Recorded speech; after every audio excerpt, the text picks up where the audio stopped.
Salut, salut, salut, bienvenue sur ma chaîne. Pour ceux qui viennent pour la première fois et qui ne me connaissent pas, je m'appelle Dani Diane. Ici, nous parlons de beauté, de confiance en soi, de maquillage peut-être parfois, ou encore nous parlons de confection, de décoration d'intérieur avec un petit budget.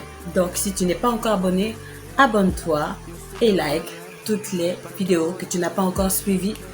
Ce sera bien pour toi. Donc aujourd'hui, nous allons confectionner un oreiller pour nos coussins. Ouais, un truc comme celui-là. Il y a des plus petits et des plus gros, mais aujourd'hui on va faire celui-là. Et prochainement, dans une autre vidéo, je vous montrerai comment faire un thé d'oreiller.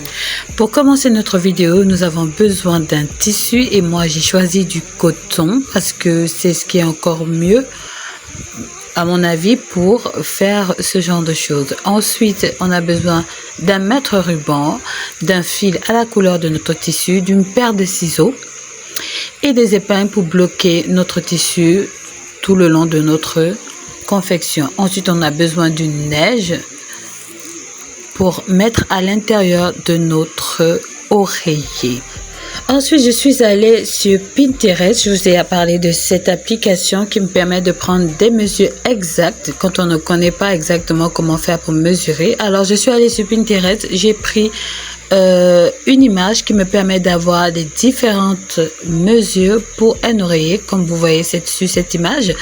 Après, j'ai pris tout simplement, j'ai choisi celui de 18 cm d'un côté et sur les petites mesures, ça fait 46 cm. Alors, j'ai pris cette mesure, je l'ai mis pour la largeur et la longueur qui m'a fait un carré très facile et j'ai directement coupé sur mon tissu, sachant que j'ai plié d'abord mon tissu en deux pour pouvoir avoir mes deux pièces. Donc j'ai coupé mon tissu avec ma paire de ciseaux et ensuite je vais passer tout simplement à la confection à 1 cm que je vais coudre sur tous les bords. Arrivé à une partie de mon tissu, je vais laisser une petite ouverture qui va me permettre de pouvoir enfiler les différentes éponges que je vous ai montré tout à l'heure au début de la vidéo. On y va. She's breaking molds, she's breaking rules. In a world that tries to push her down, she won't lose. She's standing tall, she's standing strong.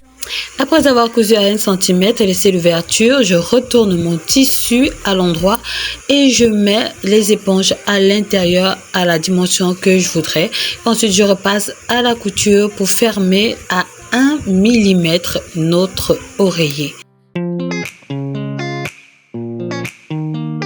Et voilà, notre vidéo est terminée. J'espère qu'elle vous a plu. N'oubliez pas de vous abonner, de liker, de laisser des petits commentaires et surtout d'appuyer la cloche de notification pour recevoir d'autres vidéos.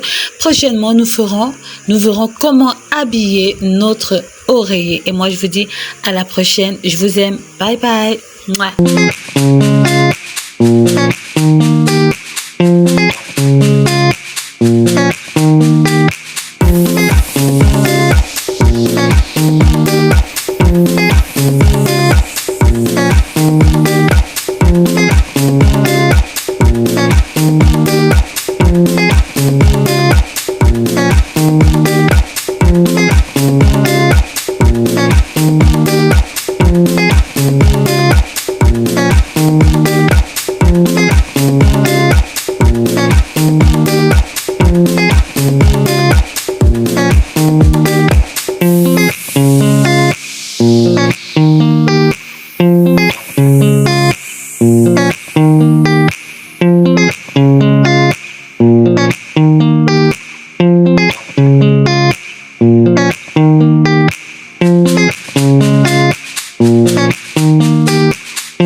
you.